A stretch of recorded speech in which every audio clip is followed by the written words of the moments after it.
and then also for the first time a really able and very intelligent response to all the sanctions with which Dubai has been treated both in the last 5 years but also currently in the crisis. And here perhaps a quote that deserves to be read in the Middle East. The West stands as a beacon of development, a city that refused to be dragged down by the hopelessness that plagues its neighborhood.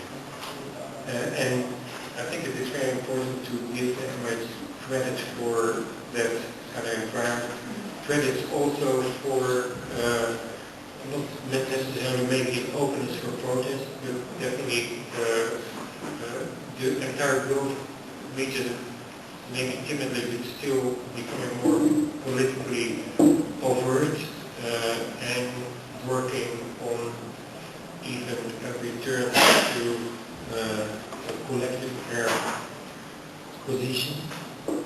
And finally, and perhaps that is the most significant things we can do is, again, look at Dubai, but really look very well, and look beyond the hype, and look beyond the kind of exaggeration, and perhaps identify a certain kind of beauty that is also a new kind of beauty that is present here.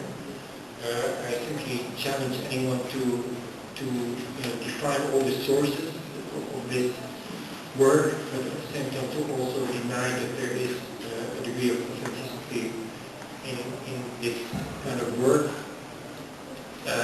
to see that there is definitely an aesthetic at work which we may not be able to embrace, but which I think we have to nevertheless take very seriously.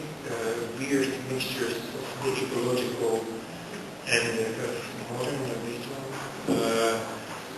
but also maybe in the Dubai financial district that is most clear, all this kind of metaphor, a landscape, a highly artificial landscape full of artifacts, and perhaps that is the most significant or valuable innovations, the mixture of the stock market with the landscape itself, and on the one hand an absurd moment, but on the other hand also evidence of a new sense of beauty. Thank you.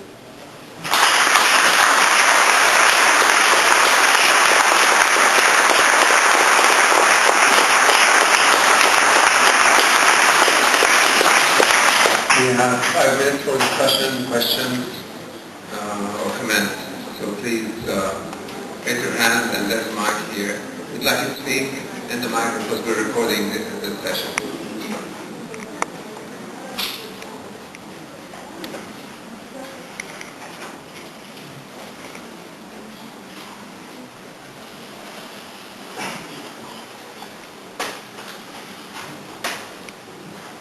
Hello.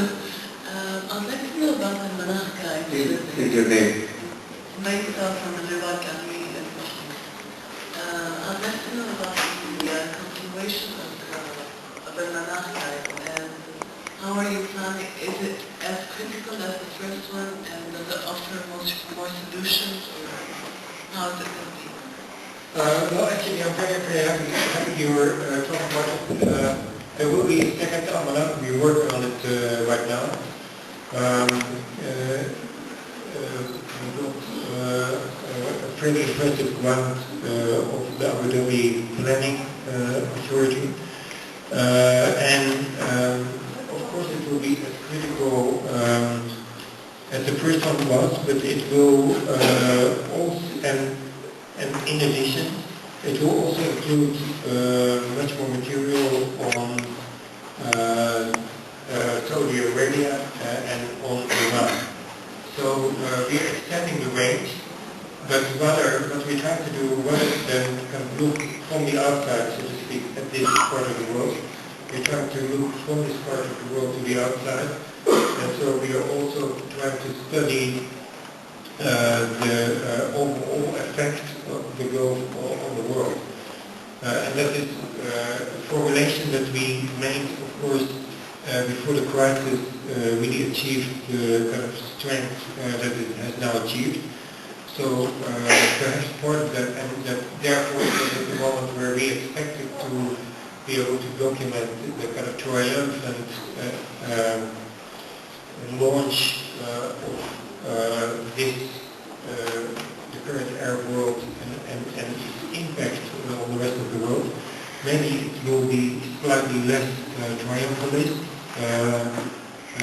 We obviously don't know the outcome at this point, but and therefore, whatever we do, we will also capture the moment of crisis in this part of the world. So therefore, that in itself will be a very compelling reason to look again.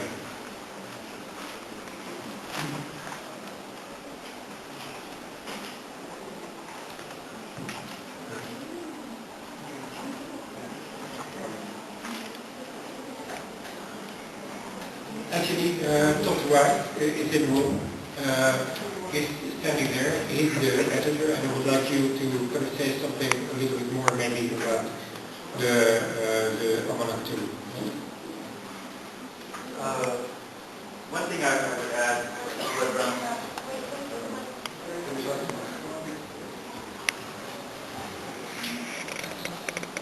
I guess one thing I'd like to add to what Rem said about Almanac 2 is we are working rather diligently to expand our network of contributors for this. We're looking for people to basically be correspondents, reporting in from everywhere along the Gulf Coast, as Rem said, from Iran all around back to UAE. I think that's the most important thing that what you said, yeah. Yeah, so if there's anyone in the room, talk to Todd, maybe.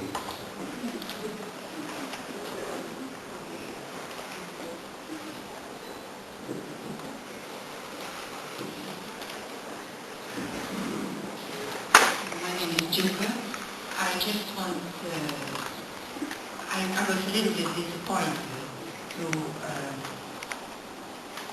see a lot of things of destroying and negative things, but like not one picture of the metro rail, for instance, which is the metro rail. Yeah. It is an enormous, beautiful architectural thing, and it does a lot for the community, and I really miss it in your presentation. Yeah, you're entirely right, but I mean, my presentation is not about Dubai currently. I was kind of simply describing the effect the role Dubai played in the let's say collective unconscious and of the West, and how the current integration of Dubai is part of the same continuous effort. I know that the metro line is an incredibly impressive part of the new Dubai, but I didn't see it as my task to preach to the converted here and to be an advocate of Dubai per se. I was kind of simply trying to switch back and forth between these two positions. Thanks. Okay, thank you very much. Thank you, Tom. Thank you, Rem, for everything. We adjourn.